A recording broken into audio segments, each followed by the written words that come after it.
Hier, nous avons eu une nouvelle qui est arrivée par les réseaux sociaux, qui est venue par...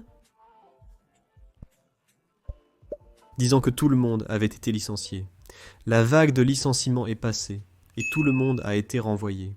Nous parlons ici de 5 collaborateurs qui travaillaient encore de façon fixe dans l'équipe de journalisme de Jovem Nerd, le Nerd Bunker, qui avait même eu un siège fixe à São Paulo, mais qui était déjà en télétravail depuis longtemps, et qui maintenant a licencié tout le monde, a renvoyé tout le monde, et la nouvelle a circulé sans confirmation. Et maintenant, nous avons la confirmation du groupe Jovem Nerd lui-même sur ce qui s'est passé avec le Nerd Bunker et les raisons pour lesquelles cela s'est produit. Tout d'abord, rappelons que le groupe Jovem Nerd a été acquis par Magazine Luiza en 2020-2021. Et Magazine Luiza a perdu beaucoup de valeur sur le marché ces dernières années. Et il continue de perdre environ 90% de sa valeur de marché. Et cela a certainement pu influencer cette décision. Magazine Luiza est un conglomérat de vente au détail, pas de journalisme. Alors il n'y a pas d'estime, d'amour ou de passion pour le journalisme traditionnel. Quand les chiffres arrivent, ils vont couper là où il y a un déficit. Et selon les informations du site lui-même, tout le processus, toute l'opération était déficitaire. La quantité de publicité qui entrait était inférieure à ce qu'on dépensait pour produire le site.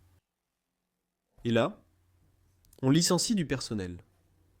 NetBunker informe aussi qu'il ne va pas s'arrêter, qu'il ne va pas fermer, mais qu'il va changer sa façon de travailler. J'imagine que cela signifie une situation plus délicate pour ceux qui collaborent avec NetBunker. Si ces 5 employés, je ne sais pas quel était leur contrat, s'ils étaient en contrat à durée indéterminée ou en freelance, ils ne seront plus permanents, ils vont probablement travailler à la tâche, à la production, et c'est évidemment pire pour ceux qui fournissent le service au portail. J'espère que ce ne sera pas bien pire, parce que cela éloigne les bons professionnels. Il va falloir prendre des étudiants, des stagiaires, car ce n'est vraiment pas la qualité professionnelle qu'on attend d'un portail de cette taille. Il y a 600 000 abonnés sur Instagram, des gens qui font confiance, des gens qui croient aux critères de qualité de l'information. Et qui va maintenant changer son système. On ne sait pas lequel. Il ne va pas disparaître, mais c'était une décision technique. Une décision de marché. Que se passe-t-il ? Que se passe-t-il ?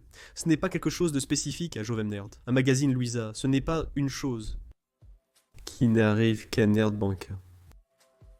Le journalisme de la culture pop, le journalisme culturel, le journalisme de divertissement traverse une crise qui ne date pas d'hier.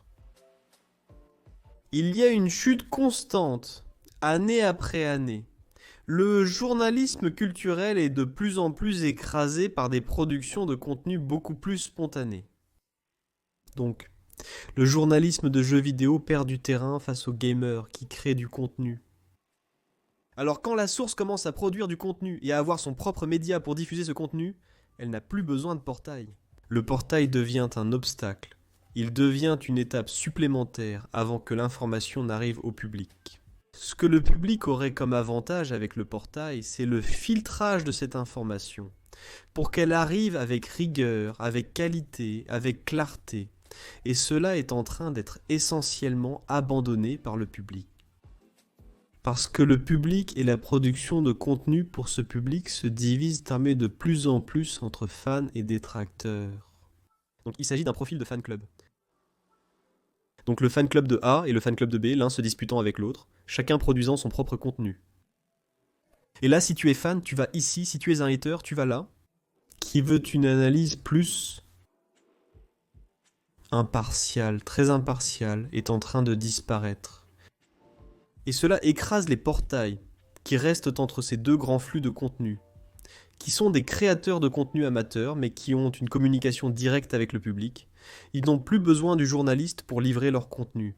Ils sont de plus en plus écrasés, et la publicité diminue. Et comme ce n'est pas un contenu extrêmement passionnel, comme celui du fan et du hater, ou du hater et du fan, l'un est fan. Tout le monde est le hater de quelqu'un. Il y a le fan, et le fan a le hater. Il y a les deux choses. Tout le monde est le hater de quelqu'un, et tout le monde est le fan de quelqu'un. Donc, ce contenu est Méprisé parce qu'il n'est pas passionnel, il n'est pas basé sur l'opinion. Et nous savons que sur les réseaux sociaux, quelle a été la monnaie des réseaux sociaux? C'est l'engagement, c'est le clic. Et ce qui génère du clic, c'est la chose la plus hystérique possible. C'est le cri qui compte. Et comme les journaux gardent cette chose traditionnelle du journalisme qui est calme, vérification, filtre, cela est en train d'être écarté. Et là, tu vas directement à la source du contenu et tu ne passes plus par ce filtre du journalisme. Il y a de moins en moins d'espace. Et comme il n'y a pas ce clic, cet engagement sur ces portails, il y a deux possibilités. Soit la publicité s'arrête, parce que personne ne veut investir dans une chaîne qui n'a pas d'engagement, qui n'a pas de retour. Ou alors ces portails deviennent des portails de fans, ou des portails de haters. Et là, vous avez des portails qui pratiquement ne font que répéter des éloges à ceux qui les intéressent, pour captiver ce public qui est seulement intéressé à lire, absorber et consommer des compliments ici. Et là, tu as le pire type de journalisme qui existe, n'est-ce pas?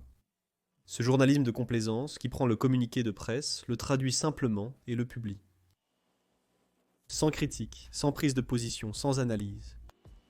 Mais de nos jours, ce n'est plus vraiment pris en compte, de moins en moins pris en compte. Et c'est ça, la crise du journalisme de divertissement. Et c'est la crise dans laquelle NetBunker est impliqué. Ce n'est pas seulement NetBunker qui est concerné. Tous les portails, le grand méli-mélo de la communication culturelle propre au Brésil, traversent une crise. Ils ont aussi réduit leur personnel. Pour la même raison, ils n'arrivent pas à avoir une personnalité aussi forte que celle des créateurs de contenu eux-mêmes, qui sont des sources. Qu'est-ce que je fais ici? J'en souffre aussi. Je ne sais pas si j'avais une équipe. Si je pourrais garder cette équipe aujourd'hui, parce que la performance a vraiment diminué en termes de communication et de culture pop à cause de la forte concurrence. Pour tout le monde. Donc ce que je vous apporte ici, c'est la nouvelle, le fait qui vient directement de la source, qui est disponible pour vous. Je le dis toujours ici, je ne suis pas un initié, je n'ai pas de source privilégiée. J'ai les mêmes sources que vous. Et si vous voulez aller directement à la source, elle est là. Ce que je fais ici, c'est de l'analyse. C'est vous apporter cette information. Avec un peu de sens critique, avec du divertissement, avec de l'amusement, avec un peu d'investigation. Parfois, quelque chose que vous, qui me regardez 1 heure par jour, n'avez pas le temps de faire. Vous voulez avoir la vraie information, telle qu'elle doit être. Pas de fake news, pas des choses créées, juste pour générer des clics, pour générer de l'engagement. Et alors vous allez me suivre, parce que vous avez confiance que je vais vous donner la bonne analyse. C'est ça que j'essaye d'apporter ici. C'est ça que je veux comme différence. Parce que si je dois concurrencer Daniel Richtman, je suis foutu. Si je me contente de répéter ce que Daniel Richtman a dit, vous irez voir Daniel Richtman. Et il y a beaucoup de portails qui font ça. Ils prennent Daniel Richtman, traduisent, publient directement. Le portail met un paragraphe devant. Un paragraphe, copie-colle ensuite. Et regardez, je fais une chaîne de coupures ici sur 4 choses. Et je lis des infos comme ça tous les jours. C'est une crise générale de la profession, du système de communication, pas seulement dans la culture pop, mais dans tout le journalisme. Les rubriques en souffrent. Imaginez la politique. Les groupes WhatsApp informent plus que les portails. Et chacun a son groupe WhatsApp préféré, sa bulle, et là tu t'informes seulement dans ta bulle, seulement ce que tu veux entendre, et ça reste comme ça. Le portail est écrasé. Et c'est ce qui arrive avec NEDBANK, c'est ce qui arrive avec tous les autres. Et c'est ça, la crise du marché. Bonne chance aux employés de NEDBANK qui ont été licenciés. C'est dommage, un gâchis de talent. Ils étaient très bons. J'espère qu'ils pourront retrouver un emploi. Comme ils peuvent, parce que ce n'est pas facile et ça va empirer. Et que NEDBANK puisse au moins justifier son nom, qui a été une source d'information pendant de nombreuses années. Pour les nerds, et qu'il va y avoir une diminution de son potentiel à vraiment apporter des informations fiables, bien faites, bien écrites, bien analysées pour le public. Et c'est de cela que je voulais parler avec vous. Merci beaucoup d'avoir regardé cette vidéo. Je reviens bientôt avec plus de sujets sur la culture pop. Ici à l'écran, vous voyez des options de la chaîne pour cliquer et rester un peu plus longtemps avec moi. A bientôt, à très vite, à tout de suite. Salut.